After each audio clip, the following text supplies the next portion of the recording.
The Galaxy XR has finally launched and we've got our hands on it. I'm Max from SamMobile and let's dive right in. The Galaxy XR is a fascinating device that I've been excited to try out for quite a while. It's Samsung's answer to Apple's Vision Pro, but in my opinion it offers a lot more advantages. It costs about half as much, around $1,800, is lighter, features actual AI integration and runs all your favorite mobile apps through Android XR. To be fair, this is still a product for early adopters rather than the mass market, which is why it's currently only available in the US and Korea. However, by 2026 it's expected to launch in more regions including Germany, France, Canada and the UK. Using the Galaxy XR is unlike anything else and actually hard to describe if you haven't tried it yourself. You control it by looking at things, pinch to select, wave to scroll and zoom in or out by moving your hands together or apart. Pulling up the main menu is just as easy. Pinch your fingers together with your palm facing you. It takes a bit of practice, but once you get used to it, it feels very natural to use. It's powered by Qualcomm Snapdragon 8 2 Plus Gen 2 chip and performance was impressively smooth throughout my first hands-on.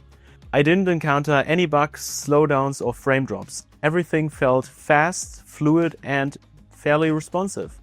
Watching movies or YouTube videos, resizing windows or exploring 360-degree spaces in Google Maps is seriously impressive. And what's great is that you're never cut out from the real world. The two high-resolution pass-through cameras let you see your surrounding at any moment. And if you'd rather fully immerse yourself, a quick double tap on the Galaxy XR's frame disables pass-through and instantly transports you into a 3D environment, whether it's the top of a mountain, the middle of a desert or any other virtual space you choose. But actually the real game changer is Gemini and Google integration. While wearing Galaxy XR you can open Circle to Search by holding the virtual home button for a little bit longer. Just look at something you're curious about, circle it, and Google gives you an AI-generated summary right in front of your eyes.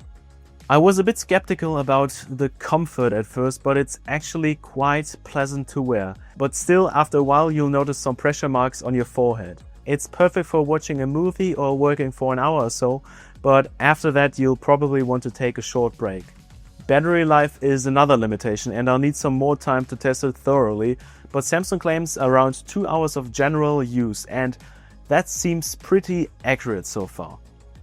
This was just my very first hands-on of the Galaxy XR, but we'll have a more detailed review coming really soon.